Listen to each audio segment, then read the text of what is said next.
Corona काल है, महासंकट का काल है। चारों तरफ लगता है कि हाहाकार मचा है, मानवता त्राही त्राही कर रही। लगता है जीवन पर खतरा आ गया है। चारों तरफ लोग नई नई बातें, नेगेटिव बातें सुनते रहते हैं। आज इतने लोग मरे, आज इतने लोग संक्रमित हुए, अगला वेव आएगा तो इतना करोड़ लोग होगा, तो बड़ा मन परेशान होता है। और इसमें सबसे पहले विश्वास हिल जाता है, आस्था डिग जाती है, श्रद्धा डगमगा जाती है। जबकि सबसे आवश्यक ही नहीं, अनिवार्य है अपनी आस्था को, अपने विश्वास को, अपनी श्रद्धा को, अपनी भावना को, अपने निष्ठा को सुदृढ़ करना, बरकरार ही रखना नहीं और दृढ़ सुदृढ़ करना। आज हम लोग बात इसी पर करते हैं कि विश्वास, आस्था, श्रद्धा है कि आखिर क्यों डगमगाती है। कुछ लोग कहते हैं कि अरे आप पर तो बहुत श्रद्धा थी, अब वो श्रद्धा खत्म हो गई। वो श्रद्धा नहीं है, वो राग है। क्योंकि जहाँ राग होगा वहाँ द्वेष होगा, जहाँ प्रेम है कहीं ना कहीं घृणा भी होती है। लेकिन श्रद्धा का कोई विलोम नहीं है। अश्रद्धा भले हम लोग बोलते हैं, लेकिन अश्रद्धा नामक कोई शब्द नहीं है। श्रद्धा मतलब श्रद्धा, भावना का चरम, भावना का शिखर, जहाँ कोई नेगेटिविटी नहीं है। उस पर हम लोग बात करेंगे। सबसे पहले बात करते हैं विश्वास और आस्था, क्योंकि आज इसकी सबसे ज़्यादा कमी है। आज आस्था संकट ही है। आस्था संकट ही तो भाई भाई को लड़ाए हुए, पड़ोसी पड़ोसी को लड़ाए हुए है, पिता पुत्र को लड़ाए हुए है, गुरु शिष्य के बीच में प्रॉब्लम है, आस्था का संकट है, पार्टनर्स के बीच में है, पति पत्नी के बीच में है। इतना आस्था का संकट है कि कभी कभी खुद पर ही भरोसा उठ जाता है, खुद से ही आस्था डगमगा जाती है। क्या करें, कैसे जिए? जबकि भगवान कृष्ण ने गीता में कहा, संशयात्मा विनश्यति, संशय में जीने वाले व्यक्ति का विनाश सुनिश्चित है। संशय में मत रहें, संशय ही तो और मार रहा है। कोविड का वायरस ये कम मारता है, आस्था का संकट जो है ना, अनास्था, संशय, कन्फ्लिक्ट, द्वंद्व, असुरक्षा का भाव हमें ज़्यादा मारता। और इसके चलते आज ज़्यादा मनोरोगी पैदा हो रहे हैं। ये मूल में क्या है? आस्था संकट। ये मनोरोग जो इतना डिप्रेशन जो कहा गया WHO के द्वारा कि 2020 के बाद मनोरोग दुनिया का नंबर 1 बीमारी होगी, महामारी होगी, तो लगता था कि काय कैसे बदल जाएगा। 2019 में तो ऐसी स्थिति नहीं थी कि सब मनोरोगी हो गए, लेकिन 2020 में लॉकडाउन के कारण घर में बैठे बैठे बच्चे तो ज़्यादा डिप्रेशन में हैं। बुध और शनिवार बम्बई में कहते हैं कि लोग जैसे मंदिर जाते हैं मंगलवार के दिन, रविवार के दिन, उसी तरह लोग पब जाते हैं, डिस्को जाते हैं और नहीं जाना मिलता है बच्चों को, किशोरों को, युवाओं को, तो डिप्रेशन में। बड़ों की तो छोड़ दीजिए, क्योंकि आस्था उनकी वहाँ टिकी हुई है ना, विश्वास वहाँ है जो है ही नहीं। भ्रम है कि वहाँ प्लेजर मिलेगा, खुशी मिलेगी। खुशी तो मिलेगी नहीं, खुशी का भ्रम जरूर मिलेगा और बदले में बीमारियाँ मिलेगी। मंदिर नहीं जाएंगे। कुछ लोग कहते हैं मंदिर के लोग खड़े रहते हैं, हॉस्पिटल के लिए खड़े होते तो कितने हॉस्पिटल बनते, आज लोग इतने मरते नहीं। कोविड का बेड नहीं है, ऑक्सीजन नहीं है, सही बात है। लेकिन क्या लगता है आपको, पुलिस स्टेशन खुलना, हॉस्पिटल का ज़्यादा से ज़्यादा बनना किस बात का द्योतक है? हम किधर जा रहे हैं, कहाँ जा रहे हैं? आज इस विषय पर भी विचार करें। पुलिस स्टेशन अधिकतम है, मतलब अपराध बढ़ गए ना। हॉस्पिटल ज़्यादा खुले, मजबूरी है। जब महामारी आती है, प्राकृतिक आपदा, संकट होता है, ये मजबूरी है हॉस्पिटल खोलना, पुलिस स्टेशन खोलना। कोई अच्छी बात नहीं है, खुशी की बात नहीं है। जान बचता है जब बचना चाहिए, मजबूरी है। हॉस्पिटल होता तो ज़्यादा लोग की जान बचती है। लेकिन आज विचार करें कि हम क्यों इतना बीमार हो रहे हैं, हमारी रोग प्रतिरोधक क्षमता क्यों नहीं विकसित है, हमारा इम्यून सिस्टम क्यों कमज़ोर है, जीवनी शक्ति क्यों कमज़ोर हो गई। ये प्रश्न ज़्यादा महत्वपूर्ण है। और आज सभी लोग कहते हैं इम्यून सिस्टम मजबूत करो, जीवनी शक्ति बढ़ाओ, प्रोटीन लो, डाइट ठीक करो, कार्बोहाइड्रेट और वसा वाली चीज़ें न खाएं, नहीं तो प्रॉब्लम होगा। पूरी दुनिया तो कार्बोहाइड्रेट ही खा रही है, पूरी दुनिया वसा वाली चीज़ें, पिज़्ज़ा, बर्गर और केक, पेस्ट्रीज यही तो खा रही है। सारे बच्चे इसी से पेट भरे, इसलिए तो सेकेंड स्ट्रेन जो है ये बच्चों और युवाओं को अटैक किया है। 3 दिन में खेल खत्म कर देता है, लंग्स को खा जाता है। कोरोना निमोनिया का विकृत रूप है। जिससे पूछे हमको एलर्जी है, क्यों एलर्जी है? क्या एलर्जी का दवा हॉस्पिटल कर देगा? हॉस्पिटल नहीं कर पाएगा, अस्पताल। जीवन शैली गड़बड़ है, हमको मूल स्वरूप में लौटना होगा, वही प्राचीन काल का। दुनिया भर के कांटों को नहीं निकाला जा सकता, अपने पैर में जूता पहना जा सकता है। अपने जीवनी शक्ति को बढ़ाइए, रोग प्रतिरोधक क्षमता को बढ़ाइए। तो निश्चित रूप में हम बचेंगे। परिस्थिति जन बीमारी की बात करें, प्रारब्ध जन है तो कोई कभी भी जा सकता है, उसका कोई लॉजिक नहीं है। हम तो सिगरेट नहीं पीते थे, फिर हमको गले का कैंसर क्यों हो गया? वो आपके पूर्व जन्म के कर्म का फल है। कुछ लोग बहुत सिगरेट पीते हैं, कुछ नहीं होता है, पुण्य बल जुटा है, जीवनी शक्ति फिर भी है। ये दोनों बातें, ये कन्फ्यूजन नहीं होना चाहिए। लेकिन आज जो ये आपदा संकट है, हम तो कहते हैं आपदा संकट क्यों हुआ? इसलिए कि आस्था संकट है। हमारा किसी पर आस्था नहीं है, भगवान पर नहीं है, माँ बाप पर नहीं है, पड़ोसी पर नहीं है, और अंत में अपने आप पर नहीं है। इसलिए तो आपदा है। बुरी लगती है बातें। मंदिर बनना चाहिए। मंदिर इसलिए है कि हमें जीवन पथ का मार्ग प्रशस्त कर सके। मंदिर मनोकामना पूर्ति की जगह नहीं है। मन को दर पर छोड़ के आइए, तब परमात्मा चेतना से मुलाकात होगी।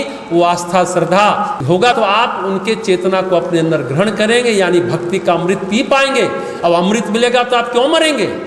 जहर को हटाना होगा। इतना तो पुरुषार्थ हमें करना होगा। सब भगवान ही करेंगे, आप कुछ नहीं करेंगे। अपने जीवन शैली को सही नहीं करेंगे, अपने फूड हैबिट को चेंज नहीं करेंगे, दिनचर्या सही नहीं करेंगे, आहार विहार निहार को सही नहीं करेंगे, ऋतभुक हितभुक और मितभुक का पालन नहीं करेंगे, ऋतु के अनुसार भोजन नहीं करेंगे, शरीर के लिए जो हितकारी है वो भोजन नहीं करेंगे, अपने पेट से कम नहीं खाएंगे, तो कैसे बात बनेगी? ये समझने की बात है। लेकिन सबके जड़ में यही आस्था। आपकी आस्था है ही नहीं प्राकृतिक जीवन शैली पर, तो कैसे आप जिएंगे? मूल बात फिर आती है वही आस्था संकट, जो सबसे ज़्यादा पूरे मानव जाति को लील रहा है। इसलिए कोरोना संकट है, इसलिए ये आपदा है। विश्वास और श्रद्धा लगभग समान हुआ।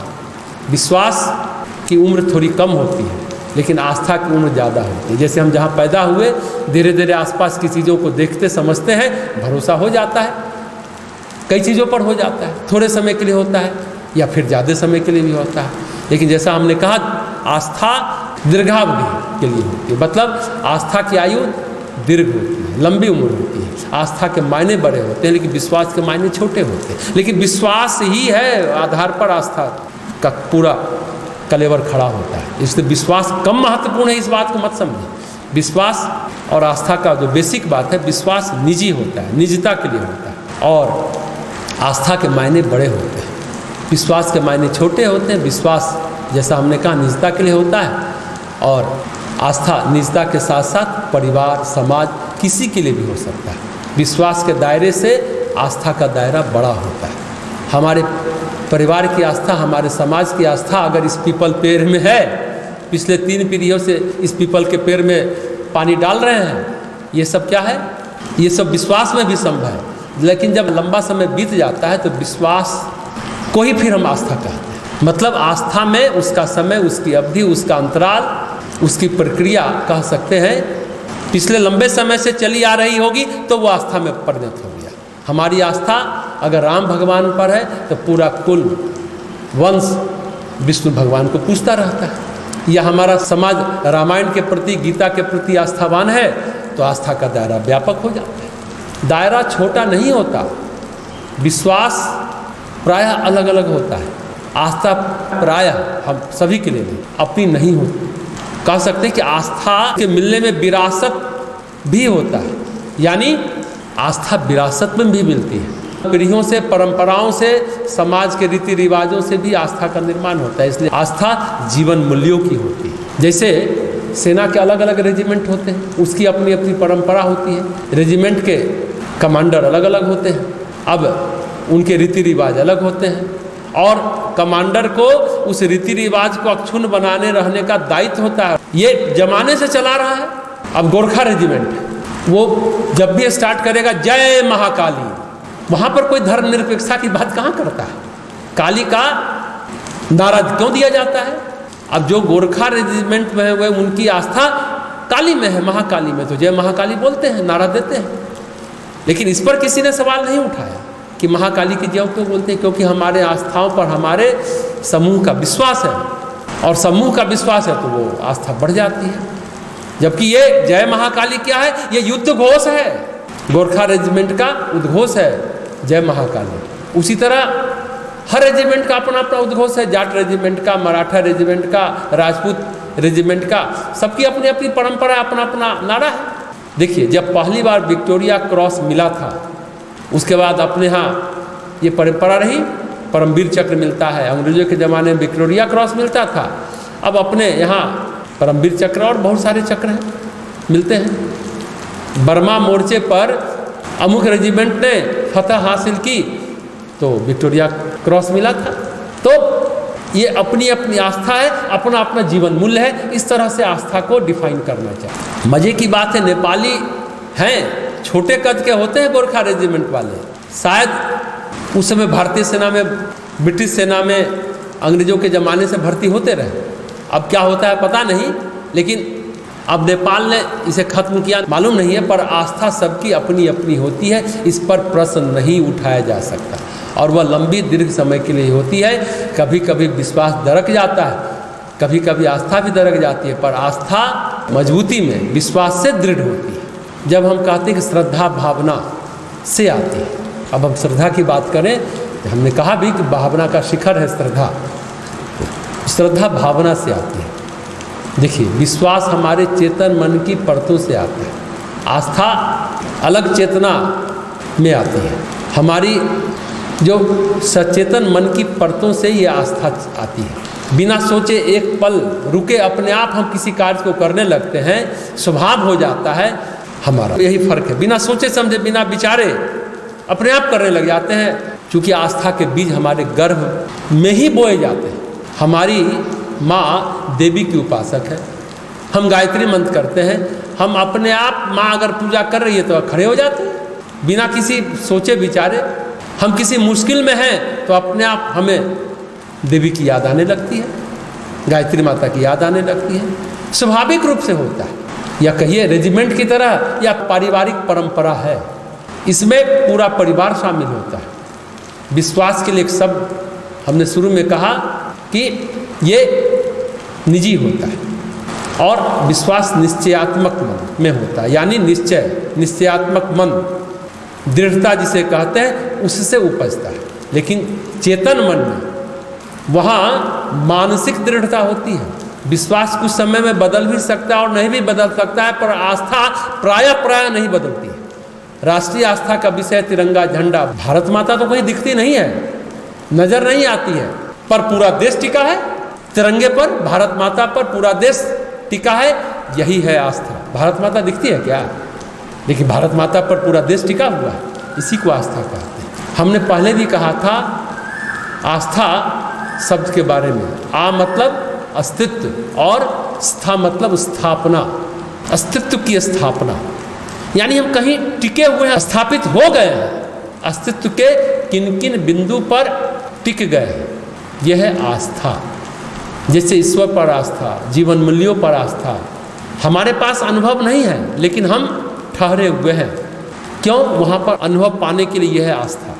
आस्था बंद कोठरी नहीं है। कुछ लोग कहते हैं अरे आस्था पर तो इन लोगों को समझाया नहीं जा सकता, ये तो इनका दिमाग बंद है कोठरी की तरह। चिंतन की बंद कोठरी नहीं है आस्था, दरअसल आस्था बंद कोठरी का द्वार है। आस्था तर्क विरोधी भी नहीं है। कहते हैं अरे तर्क नहीं क्या आ सकता आस्था पर, नहीं, आस्था तर्क विरोधी नहीं है। तर्क तथ्य को गतिशील और अग्रगामी बनाती है आस्था। जैसे गणित में हम मान लेते हैं मूलधन है क, अब क मूलधन होता है क्या? होता तो नहीं है। फिर क का मान निकालते हैं और अंत में कहते हैं क का मतलब रुपया, यही आस्था है। गणित पढ़ने वाले लोग इस बात को भली भांति समझ गए होंगे। विश्वास, आस्था, श्रद्धा तीनों अलग अलग शब्द हैं, लेकिन कह सकते हैं अलग अलग चेतना केंद्र से उत्पन्न भी होते हैं, लेकिन तीनों समानार्थी भी हैं। आस्था, विश्वास, निष्ठा, श्रद्धा ये सभी समानार्थी भी हैं, एक दूसरे के क्रम में है, थोड़ा थोड़ा क्रम विकास है। श्रद्धा हमें समर्पण की ओर ले जाती है, विश्वास हमें कर्मपथ की ओर अग्रसर करती है। आस्था में अनुभूति नहीं है, पर अनुभूति पाने के लिए हम वहाँ टिके हैं, स्थापित है। अनुभूति के लिए तो क्रिया चाहिए, जो विश्वास से होता है। क्रिया करने के लिए आधार चाहिए, तो आस्था टिकने का आसन है कह सकते हैं। जहाँ हम बैठ सकते हैं वहाँ खड़े हो सकते हैं। निष्ठा है तो क्रिया में दृढ़ता आती है। ये है आस्था, विश्वास, निष्ठा। अब जब गोस्वामी तुलसीदास जी रामचरितमानस लिख रहे हैं तो उसमें दूसरा श्लोक क्या लिखते हैं? भवानी शंकर बंदौ श्रद्धा विश्वास रूपिणो। गोस्वामी तुलसीदास जी कहते हैं मैं श्रद्धा और विश्वास की वंदना करता हूँ। ये श्रद्धा विश्वास न हो तो क्या होगा? हम सत्य में ईश्वर को देख नहीं पाएंगे, अपने अंतःकरण में ईश्वर को नहीं देख पाएंगे। आस्था जैसे हमने पहले कहा, वहाँ हम टिकते हैं, ठहरते हैं अनुभूति पाने के लिए। विश्वास और निष्ठा से आगे बढ़ते हैं तो अनुभूति पाते हैं। अनुभूति का प्रथम चरण है श्रद्धा। श्रद्धा जो है ना, जब अनुभूतियाँ गहरी होती हैं तो श्रद्धा भी गहरी होती है। जहाँ हम खड़े हैं आस्था, फिर हमारे अंदर विश्वास हुआ, फिर विश्वास में दृढ़ता आई, निष्ठा, फिर अनुभूति हुई यानी श्रद्धा, फिर हमारे अंदर ज्ञान आया। तो आस्था हमें क्रमिक रूप से अनुभूति की ओर ले जाती है, ज्ञान तक पहुंचा देती है। इसलिए आस्था बंद कोठरी नहीं है, बंद कोठरी को खोलने का द्वार है। हमें आस्था के मूल्य को समझना होगा। आस्था के बिंदु होते हैं कौन? ईश्वर। आस्था के बिंदु होते हैं जीवन मूल्य। जब हम कहते हैं आस्था संकट है, जो अभी हम चर्चा करें, मतलब जीवन मूल्य का संकट है। हम डगमगा गए हैं, जैसे हम धरती पर करें और धरती दरक जाए। हम जीवन में खड़े हैं कुछ मूल्यों को आधार मानकर। जीवन मूल्य डगमगाते हैं तो समाज की संरचना डगमगाती है। आस्था, विश्वास, निष्ठा, श्रद्धा हमारी मानसिकता में, हमारी चेतना में क्रमिक रूप से उदय होते हैं और धीरे धीरे अनुभूति तक पहुँचते हैं, तर्क तक नहीं। हम अनुभव चाहते हैं, तर्क नहीं चाहते। पर अगर आप तर्क करते हैं तो भूख को संतुष्टि नहीं होगी, रोटी खिलाने से ही संतुष्टि होगी, फिर अच्छी नींद आएगी। तो अनुभूति चाहिए, अनुभव चाहिए, तर्क नहीं चाहिए। इसलिए हमारी संस्कृति, हमारा दर्शन, हमारी सभ्यता अनुभूति प्रधान है।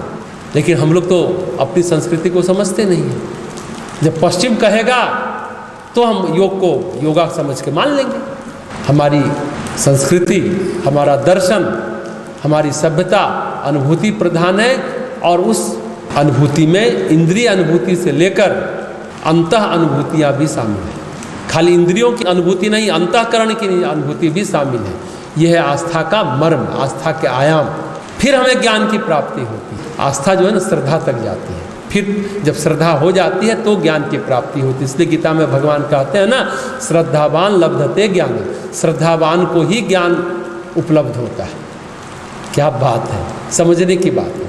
आस्था में अनुभूति नहीं है लेकिन टिके हैं।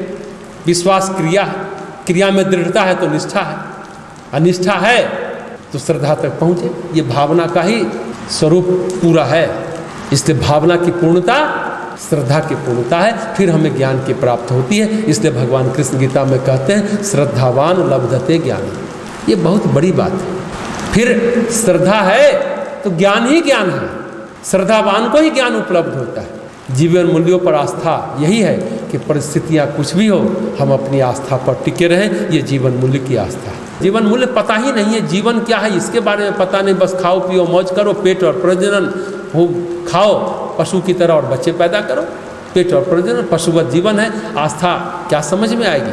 अब एक बात से हम अपनी बात खत्म करेंगे। देखिए, इंदिरा गांधी थी, जयप्रकाश नारायण थे। जब जयप्रकाश नारायण का छात्र आंदोलन, उसके बाद जेपी मूवमेंट हो गया, लोकनायक जयप्रकाश हो गए, इमरजेंसी लगा दी उसके बाद, और इंदिरा गांधी ने जेपी को जेल में डाल दिया। और जेल में इतनी प्रताड़ना मिली और सही समय पर दवा नहीं मिलने से जेपी की किडनी खराब हो गई। बुजुर्ग आदमी थे ना, वो तो स्वतंत्रता के, आज़ादी की लड़ाई में भी लड़े। और इमरजेंसी जब खत्म हुई, चुनाव हुआ 1977 में, जेपी की भारी विजय हुई। देखिए, समझिए। लेकिन जनता पार्टी का उसके बाद निर्माण हुआ, जेपी ने उसका निर्माण करवाया। इंदिरा गांधी भारी बहुमत से हार गई थी, जमानत जब्त हो गया रायबरेली से, सभी जानते हैं। इंदिरा गांधी का बुरा समय आ गया। फिर मोरारजी देसाई दिल्ली के रामलीला मैदान में शपथ ले रहे। जब मोरारजी भाई जनता पार्टी की सरकार शपथ ले रही थी, जानते हैं जयप्रकाश नारायण कहाँ थे? जेपी उस समय इंदिरा गांधी के पास थे। शपथ समारोह में नहीं गए, इंदिरा गांधी के पास गए। देखिए, समझने की बात। पूछ रहे हिंदू, अब आगे का प्रोग्राम क्या है? बच्चों का क्या करोगी? कहाँ रहोगी? कैसे रहोगी? आगे का खर्चा कैसे कैसे चलेगा? भावनात्मक बातें हो रही, व्यवहारिक बातें होती रही। इंदिरा गांधी उनको चाचा कहती थी। और वो समझा रहे कोई बात नहीं, समय आता जाता रहता है, कभी फिर से चुनाव होगा, तुम फिर जीतोगी। ये समझा रहे थे जयप्रकाश नारायण इंदिरा गांधी को, कहा रहे थे लोकतंत्र की मर्यादा का मान रखना चाहिए, सारी बातें समझा रहे हैं। ये बातें कौन कह सकता है? ऐसा राजनेता है क्या जिसका जीवन मूल्य पर आस्था टिकी हुई हो? ऐसे राजनेता हुए हैं जयप्रकाश नारायण। कोई राग द्वेष नहीं है किसी के प्रति, जबकि उनकी जिंदगी किडनी खराब हो गई और डायलिसिस पर रहते थे। उस समय तो इतना इलाज भी नहीं था। जब उनका पट्टा में डेथ हुआ था तो इंदिरा गांधी भी उनके अंतिम संस्कार में शामिल हुई, जिसके कारण किडनी खराब हुई। अब कितना सच है हम लोगों ने सुना है, लेकिन ये बातें हैं, ये समझने की बात है। ये है आस्था, न काहू से दोस्ती न काहू से बैर। अद्भुत बात है। जयप्रकाश नारायण ये 74 और 77 की बात बता रहे हैं, 80 की बात, कोई बहुत ज़्यादा दिन नहीं बीता। तो आस्था इतनी गहरी चीज़ है। अपने जीवन मूल्य पर आस्था है, ईश्वर पर आस्था है, तो ये कोरोना संकट में हम अपने जीवन को बदल डालेंगे, फिर से उस जीवन मूल्यों को अपनाएंगे जिससे हम सुरक्षित रहें, ये पूरा संसार सुरक्षित रहे, जीने लायक हो, ये संसार रूपी बगीचा सुरभित हो, पुष्पित हो, पल्लवित हो, विकसित हो।